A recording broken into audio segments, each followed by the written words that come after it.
Seja muito bem-vindo a mais um programa Tricetados. Hoje nós vamos ter um programa totalmente diferente. Estamos aqui com uma pessoa que nasceu na Alemanha e viveu aqui em Manaus durante as últimas décadas. Seu nome, Frau Ada Erzon. Querida, seja muito bem-vinda. Muito obrigada. Eu sei que essa primeiríssima entrevista, eu me sinto muito honrada em tê-la aqui. Sim. E para contar um pouco dessa sua vida cheia de aventuras, né? A senhora nasceu na Alemanha um ano antes do fim da Segunda Guerra Mundial. Exato. Conta pra gente, como é que foi a sua infância? A minha infância foi extremamente simples. Sim. Nós moramos num vilarejo pequeno, não longe da cidade. Uhum. Meus pais tinham uma pequena fazenda com vaca, com porco, galinha. Então, minha juventude foi cuidar, ajudar em casa, ir no campo, ir na floresta. Minha mãe gostava muito de colher os frutos da floresta, champignons, os mirtilos. Então, eu tive uma alimentação muito rica. Muito rica, né? Saudável, sem agrotóxico. E o melhor lugar para estar, né, nesse período pós-guerra, com certeza era na zona rural, né? Porque exatamente, era uma zona rural. As cidades deviam estar num estado de destruição muito grande, né? Sim. A senhora se recorda de ter ido a alguma cidade durante a sua infância e ter visto resquícios de guerra? Não, só mais tarde, quando eu viajei com meus pais, quando eu tinha uns 15 anos, mais ou menos. E a senhora chegou a ver o quê? Bem, veja, não me lembrar. Ou prefere não falar a respeito? Não tenho muitas lembranças disso, não. A única coisa que eu me lembro, que perto de onde morava, os americanos construíram um aeroporto. Os americanos vinham para ajudar na reconstrução da Alemanha. Olha que então, bacana. aí foi meu primeiro contato com estrangeiros, com pessoas de cor, que em criança eu nunca vi alguém de cor. Então, para mim foi uma aventura. E também, provavelmente, seu primeiro contato com essa história... Exatamente. Né? Que provavelmente na fazenda a senhora desconhecia, né? Sim, inclusive na minha escola primária não se falava sobre a guerra. A ferida estava muito aberta ainda, né? Exatamente. Não se falava. Em casa também, meus pais, ninguém tocava nesse assunto. Eu só aprendi depois que eu saí da Alemanha e fui para a França, aí eu aprendi mais. E a senhora conheceu seu marido na Alemanha ou na França? Não, eu conheci meu marido em Paris. Então me conta, da Alemanha, como é que a senhora foi parar em Paris? Bem, eu tinha terminado o segundo grau e o meu sonho era ser correspondente estrangeira. Olha! Eu já falava o inglês por causa do contato com os americanos que moravam perto de casa. E o francês eu estudei no ginásio, mas eu queria melhorar minhas línguas. E aí eu fui para a França, para Paris, como jeune fille au pair. Eu fui numa família, inclusive o marido tinha falecido na guerra. Meu Deus. A senhora. Aí precisava de ajuda com as crianças. Exatamente. E eu tomava conta das escolheu crianças. um au pair. Exato. Gente, o au pair é aquele programa onde jovens vão estudar, viver numa família, conviver com uma família e, em troca da hospedagem, elas cuidam das crianças da família, exatamente, né? E à tarde eu podia ir na Aliança Francesa para aprender mais o francês, para me aperfeiçoar o francês. E aí a senhora passou quanto tempo na França?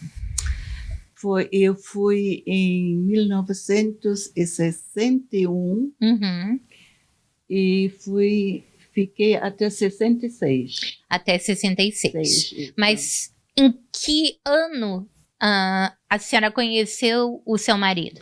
Em 1962. Logo depois de chegar. Não, um ano depois. Eu já tinha feito um ano de estudo e eu queria um emprego, porque eu falava bem o francês. Já tinha terminado o seu contrato de au pair. Exato. Não tinha, não tinha renovação na época. Não, era só um ano. Então... Agora há a possibilidade de renovação. Porque as famílias ficavam despedaçadas, né? Sim. Quando a au pair tinha que sair, e agora há a possibilidade de renovação. Exato. E a senhora procurava um emprego? Eu procurava um emprego e nessa procura eu encontrei, por um acaso, meu marido. Ele estava procurando uma secretária. Ele era o delegado para a Europa da empresa COSIPA, a Companhia Siderúrgica Paulista. Então, ele viajava na Europa comprando alto-fornos, máquinas, e tinha o escritório da COSIPA em Paris. E aí, vocês namoraram logo no início ou não? Por um tempo, vocês só trabalhavam? Durante um ano, mais ou menos, eu trabalhei na empresa. E aí, fazendo as cartas em inglês, francês, alemão. E aí, qual foi o momento do clique mágico? Mas foi no encontro, no primeiro encontro. O clique foi... Quer dizer que foi amor à primeira vista, exatamente. Mas a senhora se conteve, ele se conteve, e aí foi o quê? Sim, foi. Uma festa da firma, alguma coisa que ele se revelou? A declaração, não. Quando foi? Ela não quer falar. E aí, bom, eu imagino que entre 62 e 64 vocês casaram, né? Sim. Porque 64 nasceu seu primeiro filho. Exato. Isso. E aí, como foi que vocês vieram parar em Manaus? É uma outra história. Então, conta. Essa aí... Em 66, a empresa, a COSIPA, fechou o escritório, porque já tinha comprado todo o material que precisava. Entendi. Então, nós fomos com Leon Filho, meu marido e eu, nós fomos para o Rio de Janeiro. E meu marido fez contato com pessoas no Rio de Janeiro para fazer importação e exportação com a Europa. Ele, gente, lembrando que em 1966 o Rio de Janeiro tinha há pouco deixado de ser capital federal, então ainda era uma economia muito pujante, né? Sim, exato. Aí nós voltamos e nós decidimos de voltar para a Bélgica. E fixamos residência na Bélgica, onde meu segundo filho, o Daniel, nasceu. Então, eu tenho um filho francês e um filho... É uma verdadeira Nações Unidas, a família de Dona Ada, né? Mas, infelizmente, não deu muito certo o empreendimento. Não. Por várias razões. Sim. E aí? Então, nós voltamos para o Rio de Janeiro, onde morava a família do meu marido. E aí... A Zona Franca devia estar começando, acredito eu. Então, como meu marido ficou muitos anos fora do país, não era fácil de encontrar emprego. Mas então veio um convite do governo brasileiro para 3 famílias de engenheiros se mudar para Manaus. Nós tínhamos um contrato de 2 anos para ajudar na implantação, implementação, desculpa. Não, tá ótimo. Da Zona Franca de Manaus. Olha que interessante. E assim que nos vimos, com um contrato de 2 anos, e estou aqui até hoje. Esses 2 anos já viraram 60? Quase isso, né? Não, isso sim, foi em 69, mais ou menos 56 anos. Quase 60, olha só. E aí, dona Ada, aí é que começa a história. A senhora é uma pessoa que falava muitas línguas, criada na Europa, tendo vivido na França, tendo vivido na Bélgica, tendo vivido no Rio de Janeiro, que, apesar dos pesares naquela época, era um lugar bem mais desenvolvido do que Manaus. Sim. Como foi chegar aqui, né? Como é que foi o choque de realidade? Eu não diria que foi um choque. Para mim, isso foi uma aventura. Olha que fofo.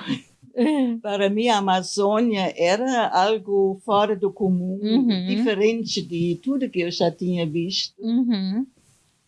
E também a recepção do povo amazonense para nós era muito bom. Realmente, eu me senti bem, desde o início me senti bem. Olha, que maravilha. Aqui. A recepção foi muito calorosa, dona Ada? Foi muito calorosa. Esse garoto andava pelo seu muro e tudo? Ele fazia parte da nossa família. Na verdade, gente, vocês não estão vendo aqui, mas dona Ada foi a segunda mãe do meu marido, porque o filho mais velho dela, Leon, que nasceu na França, era não só colega de escola, como vizinho do meu marido e tinham a mesma idade, as mesmas brincadeiras, né? E a dona Ada gostava de incentivar muito a aventura, a criatividade, né? Agora, a senhora pode contar desse período da sua vida que foi a maternidade aqui na Amazônia. Eu vou pedir um minutinho de comercial e a gente volta no próximo bloco para a senhora contar essa fase inesquecível da vida de tanta gente que conviveu com a senhora. Tudo bem. A gente volta já.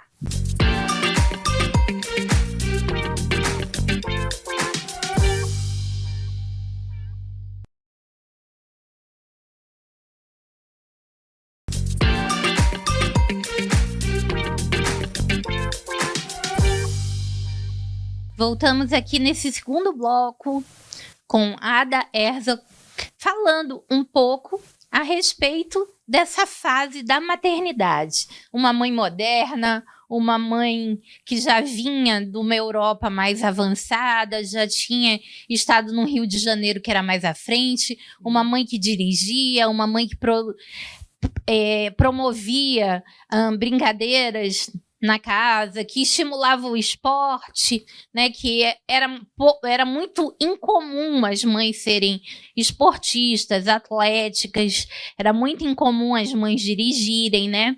Conta um pouco sobre esse momento, as festas que a senhora promovia, as brincadeiras, as aventuras com os seus filhos ainda pequenos. Bem, meus filhos era minha vida junto com meu marido. Meu marido trabalhava muito, então a educação e a ocupação, as brincadeiras com meus filhos eram tudo para mim. Meu marido, no fim da semana, sempre nos levava ou num sítio ou num passeio de barco, mas durante a semana quem cuidava dos filhos e da casa e da família era eu. Como sempre, né? Mas, então foram anos muito interessantes e totalmente dedicados à maternidade, à né? maternidade e às brincadeiras e às ocupações para os filhos, levar na escola. Eu levava os filhos na escola, os amigos vinham na casa para brincar junto com eles na piscina. As festas de aniversário sempre eram bastante divertidos. A senhora planejava durante muito tempo as festinhas de aniversário? Não, nem tanto. Não dava tempo. E eram tão marcantes, toda a garotada comentava a respeito das festas da sua casa, que eram feitas com muito esmero. Olha, era do meu jeitinho, viu? Eu não sei se era de esmero, mas era do meu jeitinho. Eu sei que quem vinha para nossas festinhas gostava. Gostava muito, exatamente. Né? O fato de ter uma piscina já era uma coisa que agregava muito a criança, sim, né? Sim. Eu acho que em Manaus as piscinas ficavam nos clubes, muito difícil alguém ter piscina em casa, né? Exatamente. E aí, como a sua residência ficava próxima à escola, a maioria das crianças também morava por ali por perto, né? Sim. Então a senhora vivia com a casa cheia. Vivia com bastante casa cheia. Sim. E acolhia muito essa criançada que considerava a senhora um exemplo de mãe, a mãe moderna, a mãe divertida, a mãe participativa, né? A mãe que pratica esporte, que... Porque a senhora lá no ginásio já era uma corredora, né? Já era corredora. Sim. Ou seja, a vida de atleta veio já da época de escola, né? Exato. E aí a senhora passou a deixar uma marca, né, nessa criançada que frequentava a sua casa, né? Certo. E isso aí... foi a sua dedicação exclusiva até seus filhos casarem. Praticamente, né? Mais ou menos, sim. E que, como meu marido também construía muitas casas aqui em Manaus, porque na época da Zona Franca faltava residência para as pessoas que vinham de São Paulo, que vinham de outras cidades. Sim, a gente tinha um déficit habitacional então, muito grande. Eu mudava muito de casa. Sim. Eu mudei umas 20 vezes. 20 vezes do nada? Endereços aqui em Manaus. A senhora devia ter criado uma empresa de mudança, então, com a sua expertise. A senhora ia estar milionária, com certeza. 20 vezes, dona Ada. Eu morei em muitos lugares aqui em Manaus. Agora a senhora vai dar a técnica pra gente, porque eu não consigo me mudar de um lugar para o outro. Quando eu penso assim, quando alguém fala que separou, eu digo, ai meu Deus do céu, imagina o trabalho que não dá a mudança. Não, quando me perguntam por que você está há tantos anos com seu marido, eu digo, só pensar na mudança eu me arrepio. Como é que a senhora fazia? A senhora tinha uma técnica, né? Não, era a maneira de trabalhar, de resolver os problemas. E, enfim, os filhos ajudavam, eu fazia tudo com os filhos. Uhum. Eles faziam parte, eles me ajudavam na cozinha, me ajudavam nas mudanças, enfim. E eu levava eles, a gente ia muito para o Bosque Clube. E o Bosque Clube. Os fins de semana, com meu marido, a gente sempre visitava o Bosque Clube. E ali que começamos a nadar. A nadar, não, só nadar não, jogar tênis. Também tem essa parte, essa parte, porque... Nós jogamos muito tênis. Isso, quando eu conheci o meu marido, ele jogava tênis com seu filho. Sim. Então, provavelmente, foi a senhora que os ensinou a jogar tênis, Desde pequeno, eu ensinei para eles a jogar tênis. Eles jogavam tênis no... Eu tinha uma amiga francesa que o marido trabalhava na Beta. E foi ele que me levou para jogar tênis. Eu já tinha mais de 30 anos nessa fase. 30, 35 anos. Mas eu adorei esse esporte. E fiz ele bastante. Uhum. E eu lembro que eles jogavam, tinha os dias da semana que eles frequentavam um bosque clube à noite para jogar tênis. Eu ainda andei jogando tênis com eles durante um período. Que bom. Mas aí depois é aquela história, né? Vão chegando filhos, né? Ele teve 3, né? E aí a vida vai e toma conta, né?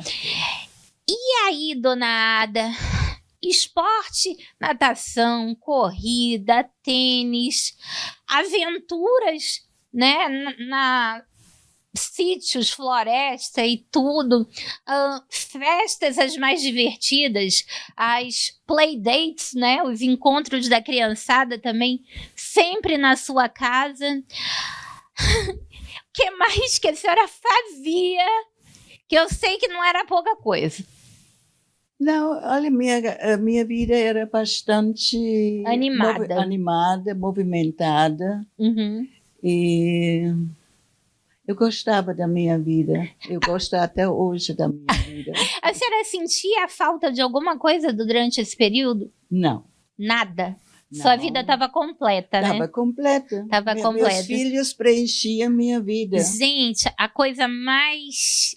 Se qualquer um de vocês puder ter essa oportunidade de não delegar a criação dos seus filhos, eu acho que é a coisa mais marcante na vida tanto das mães quanto dos filhos. A tua vida vai estar completa.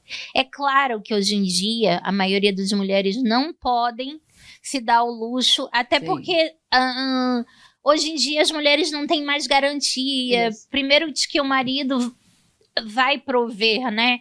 Segundo, de que aquele casamento vai durar, vai funcionar. Mas se você tiver essa condição, não abra mão, não terceirize a criação dos seus filhos, porque é um tempo que não volta mais, não é, dona Ada? Sim. E às vezes o fato de você poder se dedicar à maternidade, você não só muda a vida dos seus filhos, como também inspira outras crianças, né?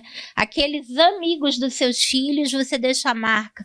Você pode proporcionar a eles tudo que você consegue entregar aos seus filhos, você consegue também proporcionar para todas aquelas crianças que convivem com eles, né? Eu tive a oportunidade, como outras mães que já vieram aqui, de poder criar meus filhos, né? Me dedicar à criação. Não delegar a criação dos meus filhos. E eu acho que isso foi, de todas as aventuras, de todas as atividades, de todos os trabalhos que eu tive na vida, o mais importante. Com certeza. Eu acho que falta as famílias valorizarem isso. Sim. Né? Valorizarem a mãe que se dedica, a criança que pode ser cuidada pelos seus pais, né?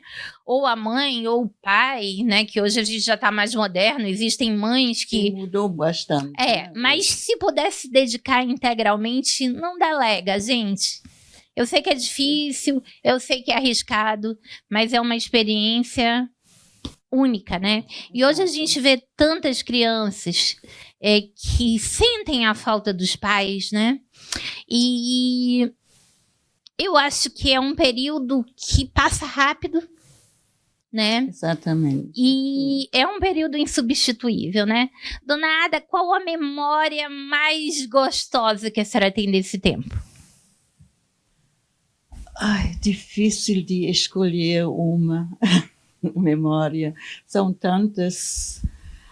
Uma que lhe vem à cabeça agora, nesse momento. A convivência com os filhos, com meu marido, que eu amava muito. Oh. Era um amor profundo. E, enfim. Os passeios de barco. Também os passeios de barco, as visitas no sítio. Porque a senhora depois se tornou guia de sobrevivência na selva, né? Sim, sim. Conta um pouco sobre isso, dona Ada. Que mulher moderna é essa? Que se tornou guia em sobrevivência na selva, apesar de nem nascida na selva ser. Uma europeia, uma alemã, né? ensinando a sobreviver na selva, com treinamento na Amazônia, escala na França e na Bélgica. Conta um pouco pra gente. Veja, quando meus filhos já eram crescidos, já tinham terminado a escola e cada um tinha sua profissão, para mim a vida ficou muito tranquila. Então, como eu falava 4 línguas, eu decidi fazer um curso de guia aqui em Manaus. Eu vou pedir para vocês continuarem assistindo no próximo programa, que a gente vai contar essa nova fase da Dona Ada. A fase dela profissional, uma alemã profissional aqui no Amazonas. Agradeço a audiência de vocês e até o próximo programa.